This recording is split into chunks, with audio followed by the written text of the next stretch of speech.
দেখো বলছে যে কোনো একটা নাম্বার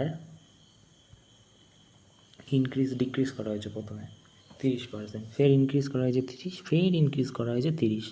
তাহলে কত পার্সেন্ট বেড়েছে, কত পার্সেন্ট কমেছে? এখানে বলা আছে নিয়ারেস্ট ইন্টিজার, মানে ইন্টিজার সঠিকভাবে দেবে না, আমাদের মোটামুটি অনুমান করে নিতে হবে। তো আমরা এই ধরনের অঙ্কে আমাদের প্রথমেই ধরে নিতে হবে যে কোনো একটা সংখ্যা 100, যদি আমরা 100 ধরি কোনো একটা সংখ্যা, তাকে যদি আমরা 30% ডিক্রিজ করি কত হবে? 70। 30% ডিক্রিজ করলে, তাই না? 30% ডিক্রিজ করলে 70, আর 70-এর 30% ইনক্রিজ করতে হবে, কত হবে?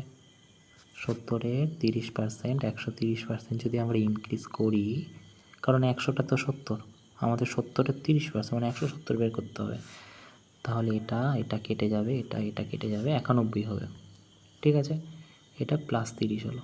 আমরা এটা ফের 30% আমাদের আবার ইনক্রিজ করতে হবে। তাহলে 91-এর 130% আবার ইনক্রিজ, তাহলে কত হচ্ছে? 0 0 এখানে তাহলে হবে 13 দিয়ে যদি গুণ করি, 3 1 3, 3 9 27, 1 9, 3 8 11, এটাই বাই 10 মানে হবে 8.3,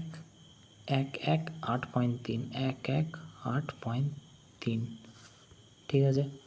এবারে যদি আমরা এটাকে পার্সেন্টেজ বের করি, তাহলে ইনক্রিজ হবে কত পার্সেন্ট? 18.3, তাই না? 100 ছিল, হয়ে গেছে কত?